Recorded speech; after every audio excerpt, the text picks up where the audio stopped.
নাজনীন মুন্নি আপনার নাকি bank account জব্দ করেছে। আপনি কি পরিমাণ টাকা-পয়সা ইনকাম করেছেন, কি পরিমাণ টাকা-পয়সা বেতন বহির্ভূতভাবে আপনার অ্যাকাউন্টে ঢুকেছে। আমার কোনো অ্যাকাউন্ট জব্দ হয়। একটা প্রবাদ আছে না যে কাক হচ্ছে কাকের মাংস খায়। কিন্তু আমাদের দেশের সাংবাদিকরা তার বাপের মাংস খায়। যখন আপনার কাছে কোনো প্রমাণ নাই তখন আপনি কি করবেন তাকে? তাকে হচ্ছে সামাজিকভাবে এমন জায়গায় নিয়ে যাবেন যাতে সমাজে তার যে অবস্থা আছে সেই অবস্থানটা আপনি নষ্ট করে ফেলতে পারেন। IBCO brand selects only the best products for our customers.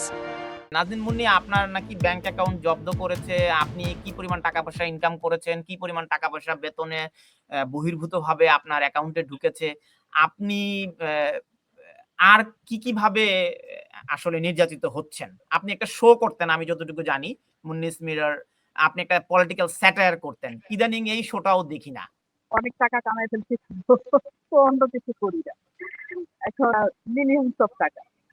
আমি একটা কথা বলি সেটা হচ্ছে প্রথমত ভুল খবর আমার কোনো অ্যাকাউন্ট জব্দ হয় না। এই ক্ষেত্রে আপনাকে একটা কথা বলি সেটা হচ্ছে একটা প্রবাদ আছে না যে কাক হচ্ছে কাকের মাংস খায়। কিন্তু আমাদের দেশের সাংবাদিকরা তার বাপের মাংস খায়। সাংবাদিকরা যদি হয়, হ্যাঁ? আমাদের দেশের সাংবাদিকরা এমন যে কোনো কিছুতে আপনার পাশে দাঁড়াবে না।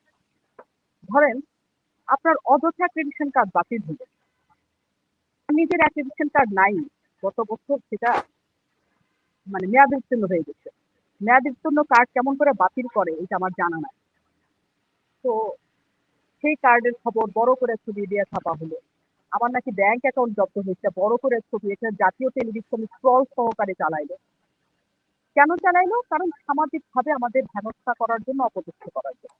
কারণ যখন দেখা যাবে আপনার ফিনান্সিয়াল কোনো ক্রাইম নাই, যখন দেখা যাবে আপনি দোষর ছিলেন, কোনো কিছু আপনি প্রমাণ করতে পারছেন না, যখন আপনার কাছে কোনো প্রমাণ নাই, তখন আপনি কি করবেন তাকে? তাকে হচ্ছে সামাজিকভাবে এমন জায়গায় নিয়ে যাবেন যাতে সমাজে তার যে অবস্থা আছে সেই অবস্থানটা আপনি নষ্ট করে ফেলতে পারেন। তাহলে কি হবে?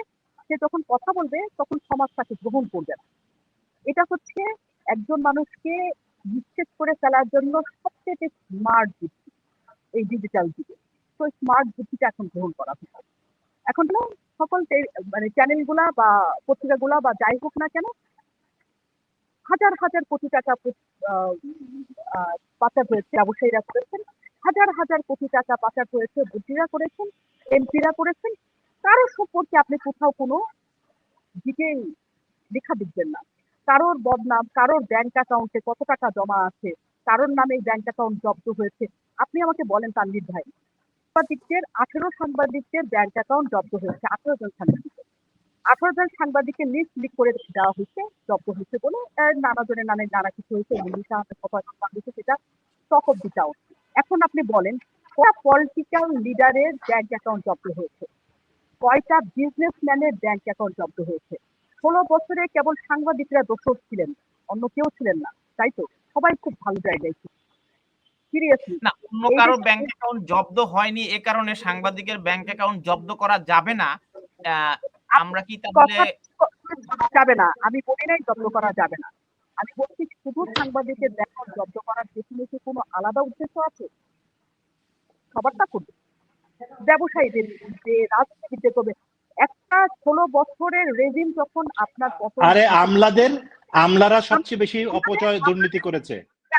আপনার 16 বছরের রেজিম যখন পতন ঘটে তখন আপনি প্রথম কাকে ধরবেন? সেই দলের নেতাকর্মীদের, সেই দলের লিডারদের, সেই দলের মন্ত্রী এমপিদের, সেই দলের যারা সংসদ সদস্য ছিল তাদের আপনি শেষ করেন। আগে শেষ করে তারপরে আসেন। আপনি প্রথমে ধরলেন সাংবাদিকদের। কেন? আর কি বুঝাইতে চাইলেন?